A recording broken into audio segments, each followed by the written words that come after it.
The views expressed in this blog are hosted on my own website, are strictly personal, and do not reflect the views of any organization.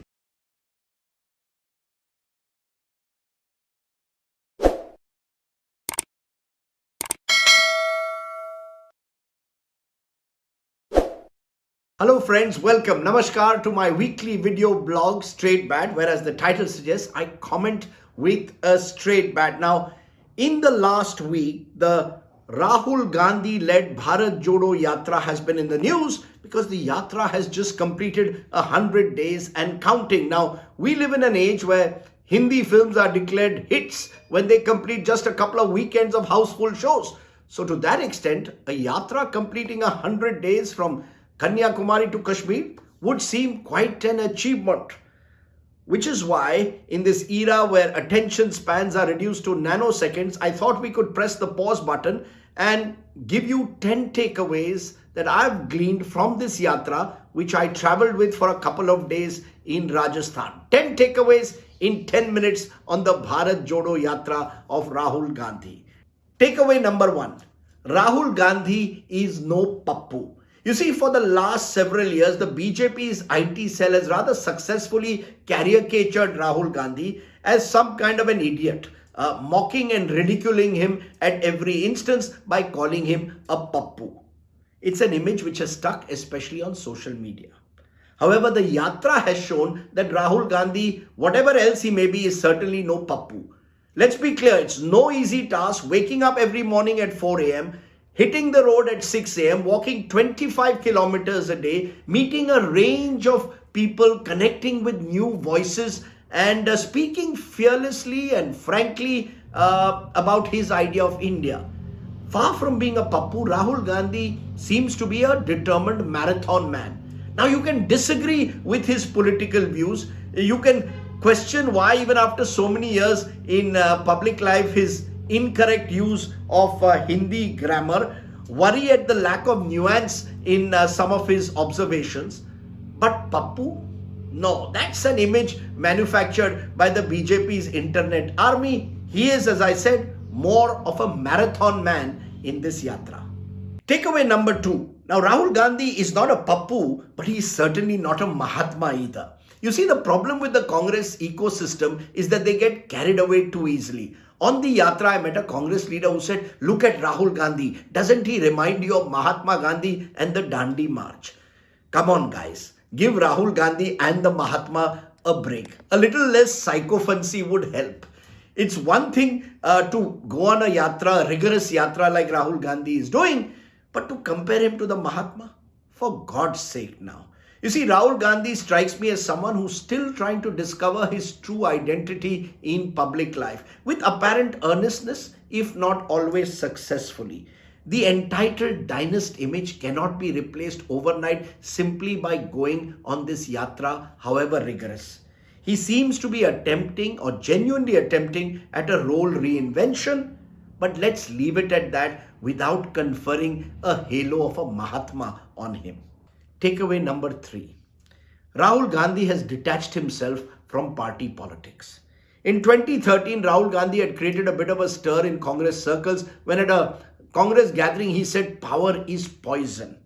Since then, Rahul Gandhi has been accused, justifiably at times, of wielding power without accountability. Now his approach seems to be that he will just not get involved in any of the daily functioning of the Congress party or even be projected at the moment as a leader in waiting. Ask Rahul Gandhi any question on the leadership battles in the Congress between, let's say, a pilot and a Ghelot camp in Rajasthan, or indeed the Congress's debacle in Gujarat, and he stays silent. He doesn't want to, it seems, get involved in the party's functioning or the multitude of organizational challenges the Congress faces today. You could argue that this is a cop-out, or you could suggest that maybe Rahul Gandhi has decided that it's not part of his comfort zone. So that's takeaway number 3. Takeaway number 4. Rahul Gandhi wants to be seen as a Congress ideologue. The sense one gets in this yatra is that Rahul Gandhi is seeking to offer an ideological challenge to the Modi-led BJP and the wider Sangh Parivar. This at a time when the Congress has been confronted with a deep ideological vacuum for years.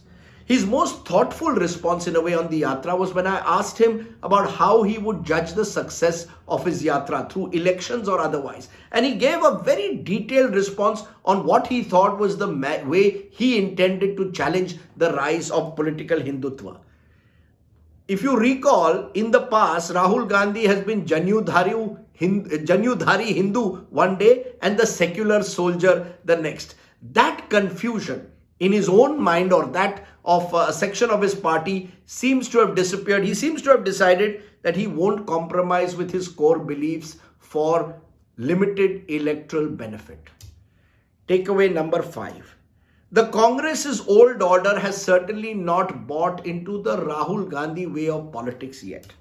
This might seem odd to say given the fact that you've got Congress leaders old and young marching along with Rahul Gandhi. But the truth is that Rahul Gandhi's politics is not in sync with many in the Congress who are desperate to return to power without doing the hard miles.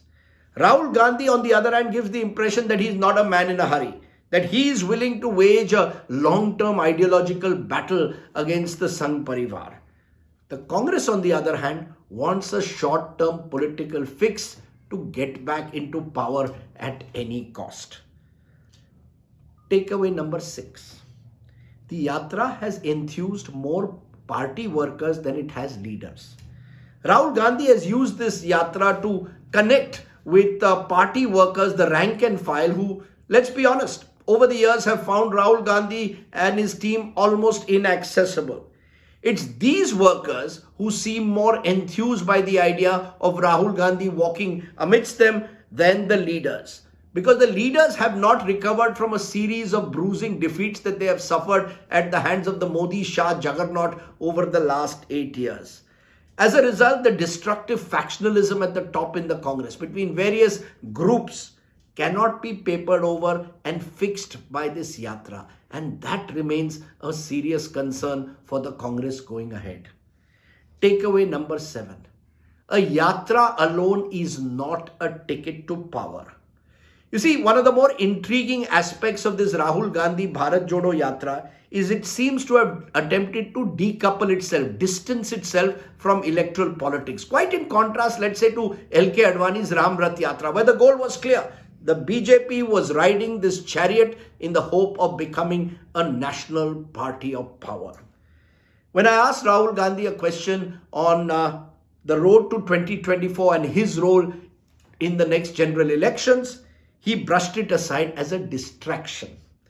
You see, a political party, though, cannot survive without winning elections. That's its oxygen, or having a clear path and a narrative to reconnect with voters. That path, in a sense, is still missing for the Congress, which has in recent times only ceded space to the BJP regional parties or indeed the Aam Aadmi Party. Takeaway number 8. Anti-Modism alone cannot be a political strategy. You see, the yatra has brought a range of anti-Modi voices on one platform, particularly from the old and new left. But a yatra as a platform for anti-BJP, anti-Modi voices is one thing. How will it resonate with those who are really not part of the traditional political echo chambers? One doesn't therefore see the yatra changing perceptions among, let's say, the urban middle class, which is the core constituency today of the Modi wave, which has really bought into the idea of populist Hindutva nationalism. This group does not believe that India is broken in any manner, that it needs to be jodoed. Nafrat Chodo, Bharat Jodo is the political slogan of the yatra. But it's a slogan, not a strategy, at least not yet. Takeaway number 9. Congress abhi zinda hai. Interestingly, one of the yatris with Rahul Gandhi is a former Aam Aadmi Party member, now Swaraj India, and a reputed political scientist, Yogendra Yadav. I recall that the same Yogendra Yadav, after the 2019 elections, told me rather controversially on my program that the Congress must die so that the opposition space is opened up. Now Yogendra Yadav says that he believes that the Congress is the only national alternative or credible national alternative to the BJP. In a sense, what this yatra has shown is that the Congress brand still has a national resonance in several parts of India, even if its ability to translate that appeal into votes is uncertain. Takeaway number 10. The true stars of this Bharat Jodo Yatra are the unknown faceless yatris. I was struck in a way by the passion that many of the young and old yatris were showing, their sense of commitment to be part of this yatra, waking up some of them at 3 and 3:30 a.m. every morning. It is their infectious enthusiasm and commitment that has held this yatra together. That they don't seem to hanker for power or position within the Congress hierarchy is in a sense refreshing, because across this country now politics is completely transactional, where every individual asks, "Mujhe kya milega?" As a postscript, I want to leave you with a question to which I still haven't got an answer. If the Congress can organize the logistics of a yatra with such zeal and considerable precision and passion, why can't they show similar organizational muscle when it comes to contesting elections?